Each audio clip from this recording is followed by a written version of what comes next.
You're going to be working around fuel to replace the injectors.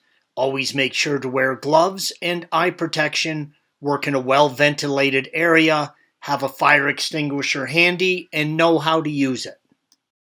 Before you open the fuel system up, it is a good idea to relieve the pressure in the system. The best way to do this is to remove the fuel pump relay and crank the engine over a few times. This will draw the fuel already in the system out and relieve some of the pressure. The fuel pump relay is located in the upper right side of the engine bay behind the battery. There is a plastic tray behind the battery that you can move out of the way, red arrow. If your hands are small enough, you can reach down into the area between the hood and the cowl and remove the fuel pump relay, as indicated by the red arrow. The relay sits tightly in the mount, so wiggling it out helps. If your hands are too big, you will need to remove the battery first to get at it from the front. Of course, this means you need to disconnect the battery to remove it, and then reconnect it to crank the motor with the relay removed. Please see the link at the end of this video for further assistance. With the relay removed, crank the ignition on. The car will turn over and then die. Do this about 2 or 3 times. It will help drain excess fuel out of your system. Also open the gas cap to help depressurize the system. Then make sure that the car has cooled down. You don't want to be working with gasoline when the engine is hot. Lift the plastic cover off the wiring harness, red arrow, to expose the fuel rail below, yellow arrow. Open the cap on the Schrader valve, red arrow. Use a small flathead screwdriver and gently press the release valve. It is a good idea to have a rag wrapped around the valve to catch any fuel that will escape. Cut the zip ties on the wiring harness to give you room to move them, red arrows. Use care not to cut any of the electrical lines. You are going to be opening holes that go into the engine.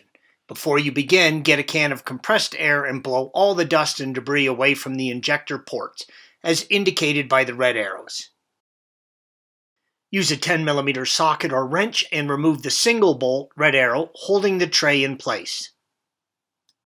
With everything loose, move the tray and disconnect the wiring from the injectors, red arrows, 2 shown. Squeeze the wire clips together and pull the connector straight off. Disconnect the vacuum line from the fuel pressure regulator, red arrow. With everything disconnected, move the wiring harness and tray out of the way towards the top of the engine, red arrow. Remove the dipstick, yellow arrow. You will need to remove the oil filter lid to get access to the 2 rear 5mm Allen bolts on the injector rail. Use an oil filter socket or wrench and remove the lid, red arrow.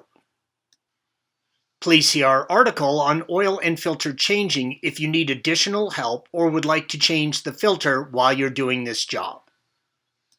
That can be found by following the link at the end of this video. There are 2 fuel lines attached to the rail. Use a 15mm and 17mm wrench to break free the first line and then 2 17mm wrenches to break the other line, red arrow. Always support the fitting with another wrench when separating fuel lines. There are 5 6mm Allen bolts holding the fuel rail to the intake manifold and engine, as indicated by the red arrows. Some of the Allen bolts at the front and rear of the fuel rail are difficult to reach, red arrows for example. Always make sure the Allen is well seated in the bolt head before you attempt removing. You do not want to strip these bolts out. If you think they are difficult to remove with a regular Allen, try removing them with an easy out. Pull the injectors and fuel rail straight back on the angle of the injectors and out from the head, red arrow. They are just held in place by O-rings and you will feel a pop when they let go. Be sure to put a few rags in the open holes in the manifold to prevent anything from falling into the engine, red arrows.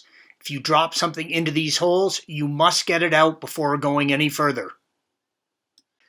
These holes go directly into the cylinder head and will cause catastrophic damage if left in. Take the injectors in the rail to your workbench. The injectors are held on by metal clips. They can be pried or pulled off the rail, red arrow, using a small screwdriver. Next, you can remove the injector, red arrow, from the rail by wiggling it out. It's just held in by the O-ring at this point. Make sure that the O-ring in the fuel rail, yellow arrow, comes out with the injector. If the O-ring remains in the fuel rail port, use a small screwdriver to remove it, using care not to scratch the port. New injectors come complete with new O-rings. Apply a small amount of lithium grease, red arrows, and reinstall. Don't forget to take off the protective cap on the end of the injector. If you are reinstalling your old injectors, make sure to replace both O-rings before installing. Installation is the reverse of removal. Thanks for watching. Click here to view the original article along with hundreds of other DIY content for your car.